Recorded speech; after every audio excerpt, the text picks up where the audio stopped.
Okay guys, welcome back. David Keem here at Midwest Academy. I'm here with Maggie. We're going to continue on with our single Sinwali strategy and application drill sets. So just to run a quick review, we're going to start out with single Sinwali. I'm going to keep Maggie right-handed just so that we can work best for the camera angle. And we'll start out with crosses, and then I'll talk you through some variations. We'll go to some empty hand work. We'll get into the knife defense platform drill, and I want to show you how it's connected to single Sinwali. So here we have the basic single Sinwali pattern that you've seen in the other videos, the high-low-high, okay? And the straight variant, so we call this variant crosses. Crosses are right to right, left to left, and basically the terminology comes from the fact that the weapons are crossing our center lines, okay? Now, a straight variation is left to right or right to left, and in this case it'll be Maggie's right to my left, right? And you see the drill doesn't change, nothing is altered, okay? Now, one of the other variations, and this is where our knife defense platform comes from, take a step forward, is the two-stick against one-stick. Well, two-stick double bastone, single Sinwali, right? Two-stick, single Sinwali. It's basically the alternates between the left and right of the 1-8 pattern. So let's say we come over here, and it gives me a 1, 8, now I'm switching sides, 1, 8, okay? But you notice on Maggie's end, the drill's unchanged. Okay, so if you don't have these patterns, you can grab some sticks and get those patterns down to start with. Okay, the next thing that we're going to do is we're going to introduce the knife defense platform, which is an empty hand version or empty hand application of the single Sinwali double stick drill. So the last drill that we demonstrated. I'm going to demonstrate or go through the whys of this drill first in terms of timing. So in other words, we would never advocate, and you should never have in your mind that when you're facing somebody with a blade or an impact weapon, or otherwise, and that you're waiting to receive the attack, letting them take movements, right? In other words, there is something known as the initiative or the first mover advantage in the fight, and if a fight is a foregone conclusion and somebody has to move first, that should ideally be you. You should be taking the initiative. Now, that being said, we've talked about in previous videos the idea of the OODA loop, the idea that most likely you will know that a bad guy is present when they start doing a bad guy thing, which basically means that they have the first mover advantage, which is how you've identified them to be a bad guy, and now you are in a reaction. And the things we do when we're in a reaction, the primary goal of that is to accelerate our OODA loop, which basically means that I want to go from being in reaction to making them react to me. It includes getting off the X, counter-striking, and all those things we do in training, okay? So if Maggie's giving me a strike with a machete, I would basically come in here, and I've taken the initiative here to knock her off her platform, right? I have a secondary hand to maybe intercept or something like that. But if that timing if she had been able to get a little bit more forward, right? So we call this kind of movement ignoring the attack, right? In other words, yes, she's got a blade, she's attacking me, but I've basically chosen to not deal with it. I've blasted through her ability to deliver that attack, be it blade, impact weapon, whatever empty hand. But at some point what happens is we pass something in the timing chain, right? So in other words, if she got to here and I wasn't already here, then as she comes forward, I have to start either dealing with the next point in the delivery system. So if you're familiar with stop hitting, I could have gotten to here where I'm stop hitting at the shoulder, right, intercepting at the wrist. But if that continues forward, at some point, I can no longer ignore the weapon. I have to do what we call acknowledge the weapon.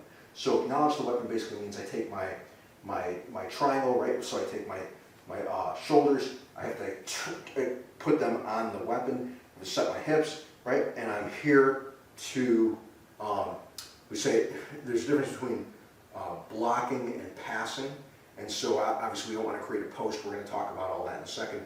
But anyway, in terms of timing, this is the frame that we're looking for. In other words, if she's gotten all the way to here, I need to be dealing with the weapon, okay?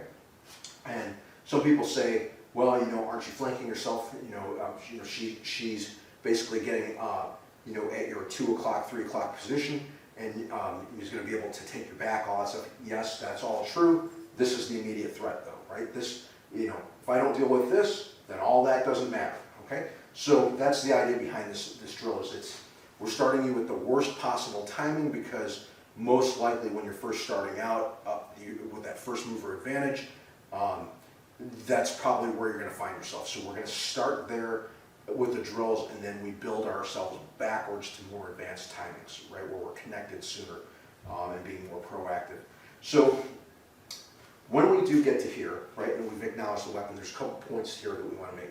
I don't want to post. In other words, strikes coming in, I don't want to try to knock the strike off its platform, or push it, or or do anything like that. Number one, we use an analogy, which we call the baseball analogy, which is when I put two things in motion in opposite directions, when those two things collide in baseball, if it happens 30% of the time, we call that batting at 300, and those guys are in the Hall of Fame.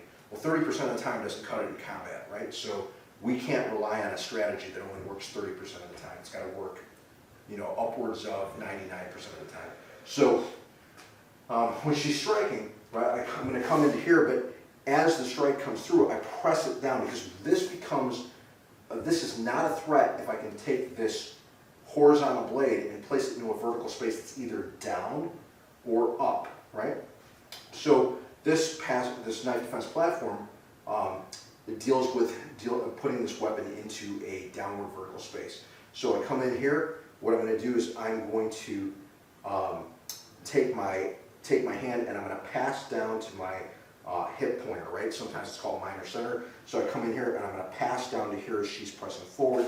And if you notice, what that does is it creates a space here, right? Even if she's got the blade and she's attacking my legs, right? I've got the space here that allows me to step, right? Now here's what's important. I can't step like this, right? If you know this drill or you've seen it before, the resulting angle is the result of 2 steps and a check, right? It's not a single step that puts you in that position. So in other words, when I have her 2 or 3 o'clock position, it's not because I took 1 step and swung my body around, because as you can see with this long blade, I'm swinging myself into the path of the weapon.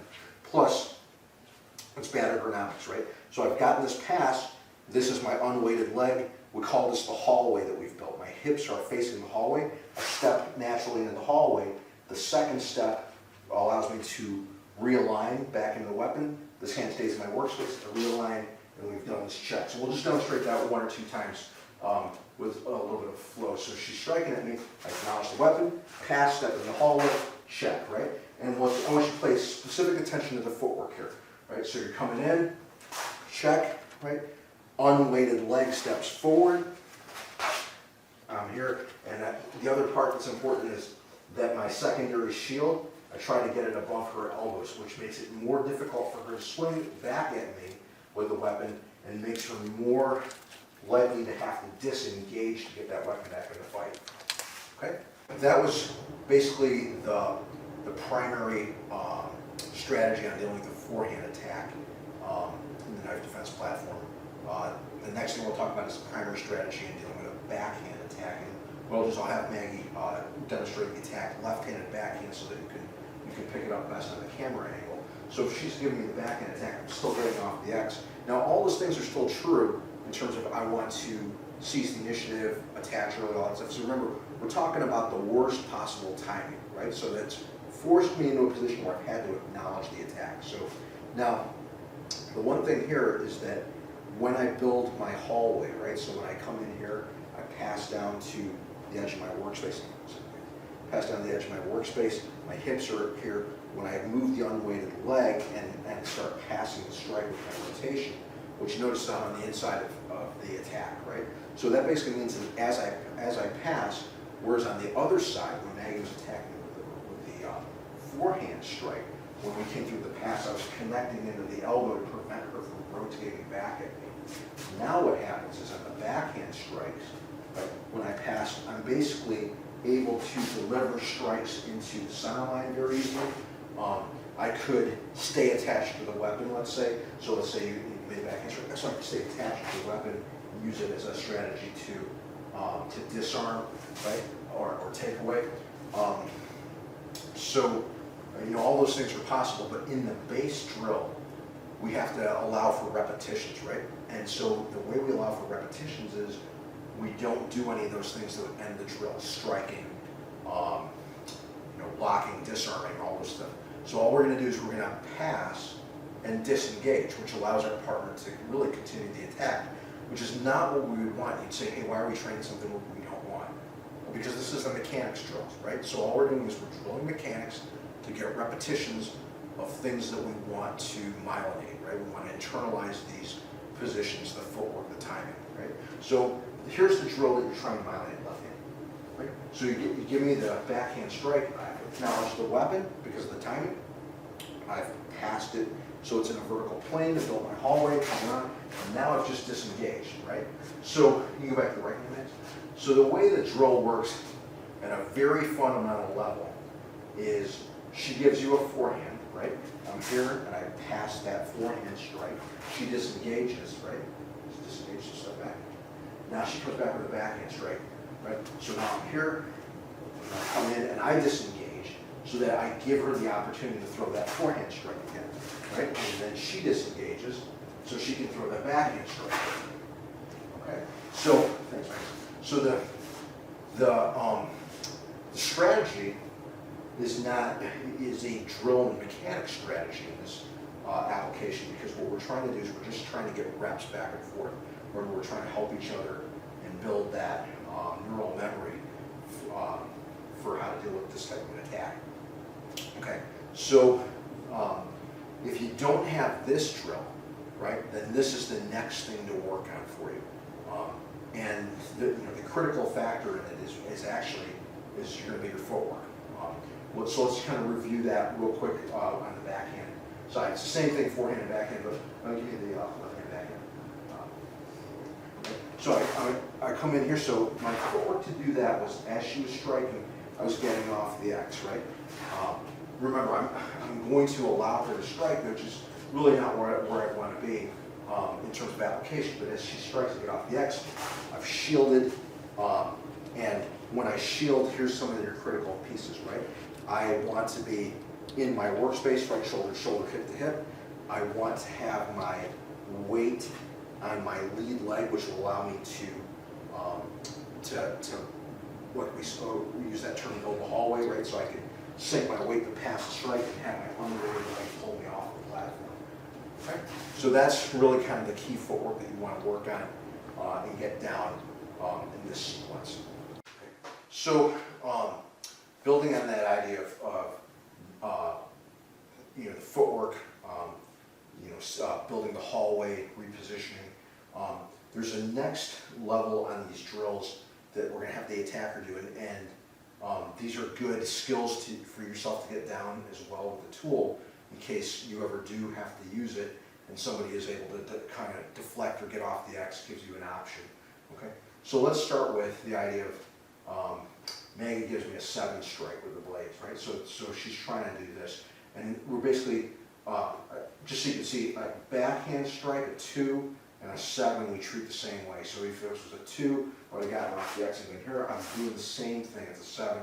I'm off the X and I would have been here. Now what Maggie's going to do is, imagine she's, the strike was intercepted here. She's going to bend her knees, drop the blade, and cut through, turning her body to do that, right? So what that forces me to do, that downward motion, if I don't do that downward motion where I'm passing the weapon, what happens is she strikes, I get over here, the blade drops below below my shield, and I get cut, and then she comes back and I get stabbed, right? So it's just kind of that second level of reinforcement that, remember, the whole idea behind this is to get rid of that idea of what we call posting, of where I have some force coming this way and I'm meeting with the force going the opposite direction, and we're trying to push, right?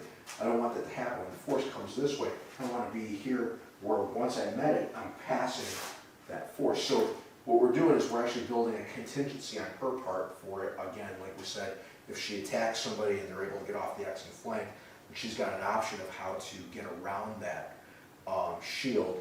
And then on our part, what we're building is we're building a sensitivity piece that when I feel that happening, it's my stimulus to initiate the pass. So striking here, right? As she cuts through, I'm using my footwork to get off the X, right? So watch one more time. So we're here, she brings the blade down, I use my footwork. Now she comes back with a 6, right? Which would be a good option for her, but we just treat it like a forehand strike, right? So if this is a forehand strike, I'll be here, but she's coming back with a 6. I'm here, and this is again the same skill set for her. In other words, she's throwing a forehand attack or a 6, and she needs to get around the shield. She's learning how to drop her weight, go around the blade, and come back from the other side. It's the same response for me, or the same skill set for me, learning, emphasizing the sensitivity of passing. So she gives me the 6, right? So I'm here, 6 is on this side. Okay, so she gives me the 6, come in here, right? She goes to cut below, pass, connect, right? And so what you see is we put this together, serious strike drill here, right? She goes to pass and cut, right? And then she comes back through with the next strike. I'm here, boom, right? You can see we're just staying connected as she keeps the drill moving, right? That she can basically never seem to be able to get around that in this pattern. That's kind of what you want, right? You notice I'm not forcing the movements. I'm going off of her when she goes to turn the strike over and pass, right?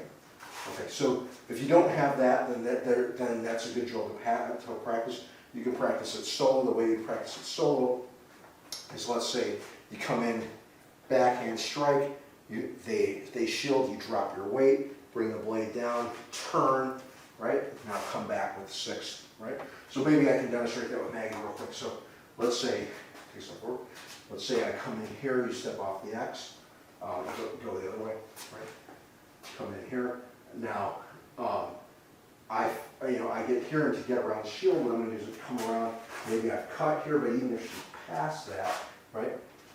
So I use my footwork to come around and re-engage. So then that way, it's giving you context for, 1, drop, cut. Here's this strike. Now same idea, right? I'm going to drop and cut, right? Come back through. Right? So here's a good little solo exercise for you to work on.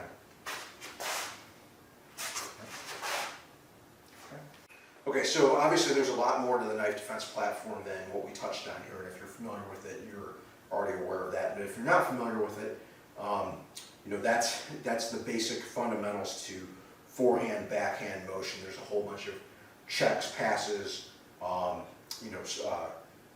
live hand work that goes into that drill in a thousand different variations, right? But what we want to do is we want to focus on basically the footwork and strategy of the very basics, the timing on the really basic pieces, and then we want to tie it back to the single and walleye drills that we were working on so that you can kind of understand some deeper strategy behind that single and walleye drill, which is how, if you've been watching our video series during the coronavirus pandemic lockdown, that's what we are focusing on during this time to consider students the subject matter that there is easiest to work on solo and equally easy to teach to a child or a spouse or whoever their lockdown partner is. So if we go back to the single walleye drill, when we talk about crosses, right? So here's your high-low high pattern. Okay. Now what you notice is, let's say we got to here, and for whatever reason I was behind the timing, right? So in other words, she's coming back with this strike, and this is going to meet me here before I can get my stick up, right? Now, what you see is that I have a closer option. In other words, I have an empty hand option, but this option, right, weapon against my arm, is not a good option, right? Yeah, it's probably a better option than weapon against my head, but the reality is that if I put my arm up here, it would probably be weapon against my arm and then weapon against my head, right? I would not probably have enough ability to stop the weapon to keep it from striking my core, right? So let's say we were down here and that weapon's still coming up at my head, right? I have this empty hand option, and the knife defense platform has taught me or internalized for me this ability to come out here, right? And then we're just right back into the drill. So you can see one way to apply that. So, okay, one option we have is to, when we're working this drill, is I can come in at some point in this drill on a backhand strike and hammer in and use that knife defense platform pass, right? And then go right back into the drill, right? And that same idea, if we're working on straights, right? So now we're working right to left in this case. And the same idea, we're working on straights, right? At some point, I can enter in and pass, right?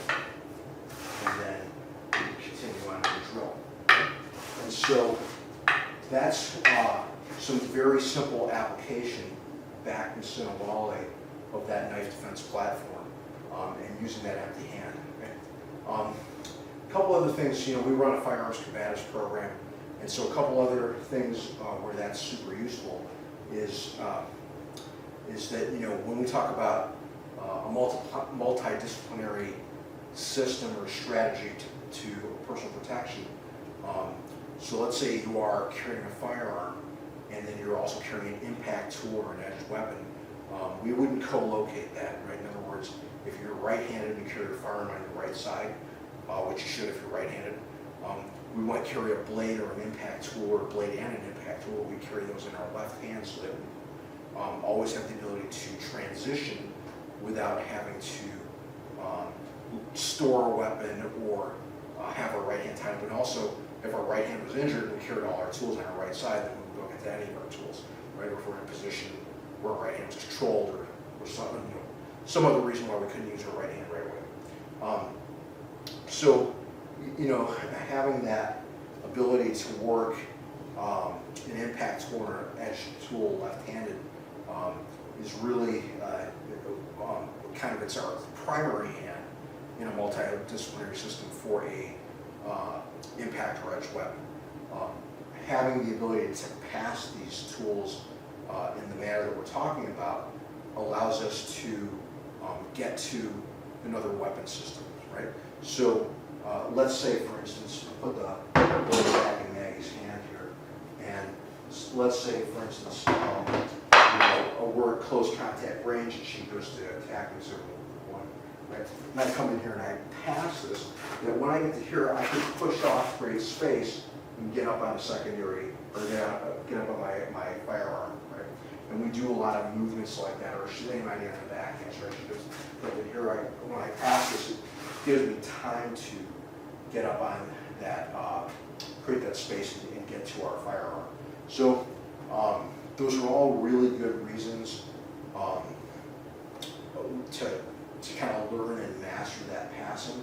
The primary reason is because, again, like we talked about, if we had really good timing, we would never let them get that attack off. But chances are we won't have really good timing because unless we have a history with that person, or we,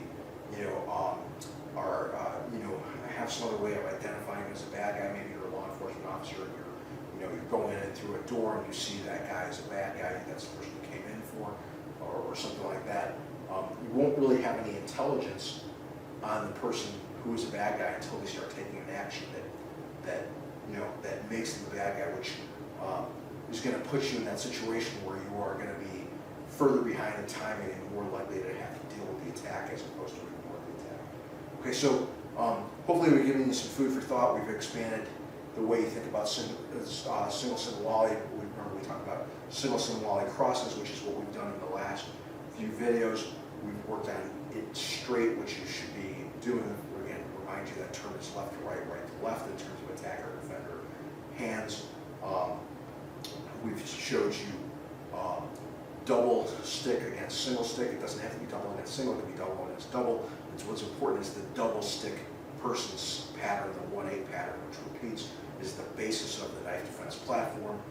We talked about the idea of passing and building the hallway as a strategy to get around the energy of the initial attack and or an advanced attacker who is also trying to get around the energy of your shield.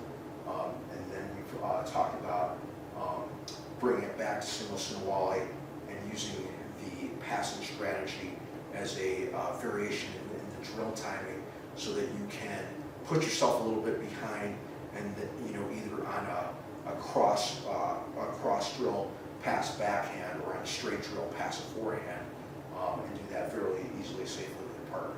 So keep training hard, and we'll bring it together when the lockdown's lifted, and in the meantime, we'll keep putting videos out for you. Thanks a lot, and thanks, Max.